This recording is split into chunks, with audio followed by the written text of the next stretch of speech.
Komisi Pemilihan Umum Republik Indonesia belum menetapkan siapa pemenang Pilpres 2024. Boro-boro menetapkan ya, penghitungan suara pun ini belum rampung. Masih banyak kekacauan di sana sini ya. Bahkan kalau toh rampung dan kemudian ditetapkan siapa pemenangnya, ini dipastikan rawan gugatan.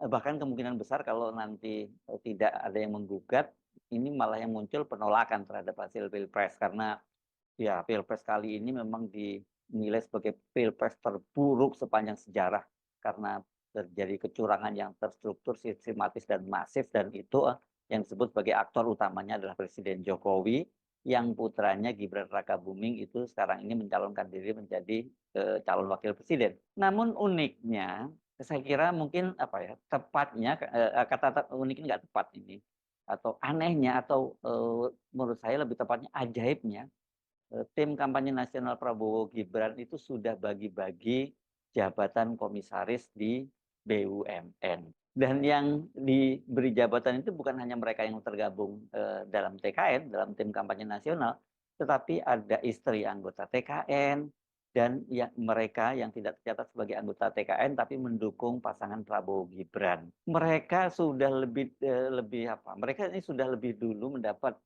jabatan sebagai komisaris BUMN. Yang pertama kali ketiban rezeki nomplok itu adalah Siti Zahra Agnia. Dia ditunjuk menjadi komisaris PT Pertamina Patraniaga. Siapa dia? Pasti saya yakin banyak yang nggak kenal dengan dia. Namanya juga saya juga baru dengar namanya sekarang ini ya. Nah, ternyata dia adalah istri dari Arif Rosyid Hasan. Wah, kalau yang ini saya kenal. Ini dulu pernah menjadi Ketua Umum Pengurus Besar Himpunan Mahasiswa Islam. Dan sekarang ini dia menjadi komandan tim kampanye nasional pemilih muda atau TKN Fanta Prabowo Gibran. Pertamina Patraniaga menetapkan Siti Zahra Agnia sebagai komisaris independen terhitung mulai 1 Februari 2024. Corporate Secretary Pertamina Patraniaga Irto Ginting mengatakan keputusan itu adalah hal yang wajar dalam perseroan sesuai dengan aspek tata kelola perusahaan GCG ini ya, Good Corporate Governance.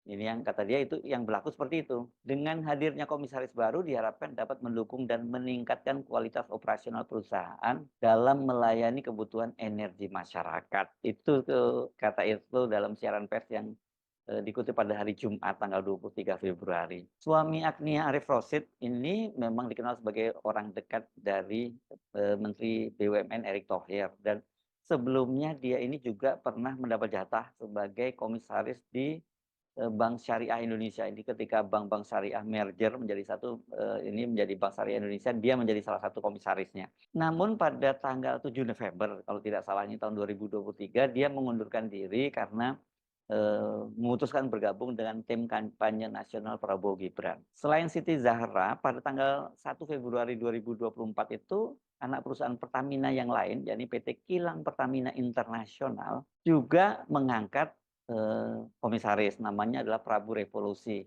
Ini kalau ini cukup dikenal karena dia adalah seorang presenter televisi, bahkan di beberapa televisi dia juga diangkat menjadi komisaris independen di PT Kilang Pertamina Internasional. Beliau jadi komisaris independen di KPI sejak Februari 2024 itu kata Corporate Secretary KPI Hermansyah Y. Nasrun. Ini saya kutip dari kompas.com hari Ahad tanggal 25 Februari 2024. Posisi Prabu Revolusi ini cukup unik ini. Karena dia ini kan pernah bergabung menjadi Deputi Komunikasi Tim Pemenangan Nasional Ganjar Mahfud. Ini kelihatannya ketika dia masih menjadi Managing Director dari iNews Media milik Ketua Umum Partai Perindo Haritanu Sudibyo. Kan kalau di televisinya Haritanu ini presenternya ini semua pada jadi caleg gitu ya dari pengurus Perindo. Tapi menurut Ciko Hakim ini juru bicara TPN Ganjar Mahfud, dia ini Prabu ini dipecat sebelum penyerahan berkas tim kampanye nasional ke KPU. Dia katanya diketahui telah menyeberang ke TKN Prabowo Gibran dan sejumlah politisi PDIP menyebut bahwa Prabu ini pindah karena permintaan dari istana gitu. Tepatnya itu yang memintanya adalah Pak Jokowi melalui Mensekap ya, Mensesnek, Pak Profesor Pratikno. Namun soal ini dibantah oleh Prabu. Dia menyatakan tidak pernah bergabung dengan TKN Prabowo Gibran. Kata dia, silakan teman-teman media menanyakan itu ke tim Prabowo Gibran. Kendati begitu, dia diketahui itu pernah mengikuti mendampingi Gibran dalam kampanye di Balikpapan, Kalimantan Timur. Jadi ini berarti aksesnya langsung ya ke Gibran, bukan lagi ke TKN kalau begitu. Penunjukan Siti Zahra dan Prabu Revolusi ini kalau benar seperti dikatakan para corporate secretary tadi diputuskan dalam rapat umum pemegang saham pada tanggal 1 Februari 2024, berarti mereka ini sudah dapat jatahnya sebelum hari pencoblosan kan. Hari pencoblosan kan tanggal 14 Februari ya. Kendati begitu, tidak salah juga kalau penunjukan mereka menjadi komisaris ini ya karena kedekatan mereka dengan TKN Prabowo Gibran lah. Kalau tadi Siti Zahra karena suaminya adalah komandan tim Panta, komandan tim pemilih muda TKN Prabowo Gibran, sementara tadi Prabu Revolusi menyatakan dia tidak tergabung dalam TKN, tapi dia mendampingi Gibran. Ini lebih top lagi kalau ini berarti ya. Ini kalau kita lihat ini agak aneh sih kalau dua-duanya ini kemudian dijadikan komisaris di perusahaan Pertamina, anak perusahaan Pertamina yang kaitannya dengan migas ini kan. Bila dilihat dari latar belakang keduanya tidak ada satupun yang punya pengalaman di sektor migas. Siti Zahra yang menjadi komisaris di PT Pertamina Patraniaga ini kalau dilihat latar belakangnya, latar belakang pendidikan, dia adalah seorang arsitek dari Universitas Indonesia. Tidak ada keterangan riwayat pekerjaannya yang bersentuhan dengan dunia migas. Sementara Prabu Revolusi, kendati dia lulusan dari Teknik Fisika ITB, namun kalau melihat riwayat pekerjaannya, dia lebih banyak berkecimpung di dunia media. Dia ini sudah berpindah-pindah beberapa stasiun televisi, dia menjadi presenter gitu. Dan kalau nggak salah pendidikan strata 1, 2, dan 3-nya juga di bidang komunikasi, jadi tidak lagi ada urusan dengan teknik. Jadi tidak salah kalau keduanya diangkat, dicurigai begitu ya, karena kedekatannya dengan TKN Prabowo Gibran tadi. Jadi ini semacam bonus atau balas jasa gitu. Cuman kalau balas jasa kan sekarang belum final kan, namanya ya bonus lah ini ya. Cuman yang mengagetkan kok ini dilakukan sebelum ada kepastian jagoan yang mereka dukung, yakni Prabowo Gibran itu ditetapkan sebagai pemenang pada Pilpres 2024.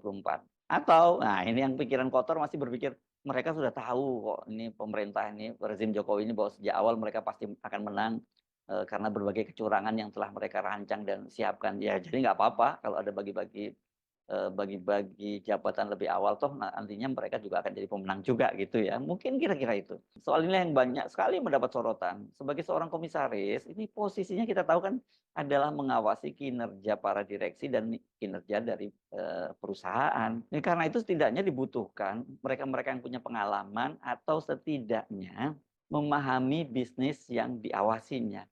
Apalagi ini ya, urusan migas ini kan urusan yang sangat sangat krusial dan sangat penting juga, rawan juga ini kalau tidak dikelola tidak dengan baik. Apalagi kinerja BUMN kita itu kan secara umum itu tidak mengembirakan ya.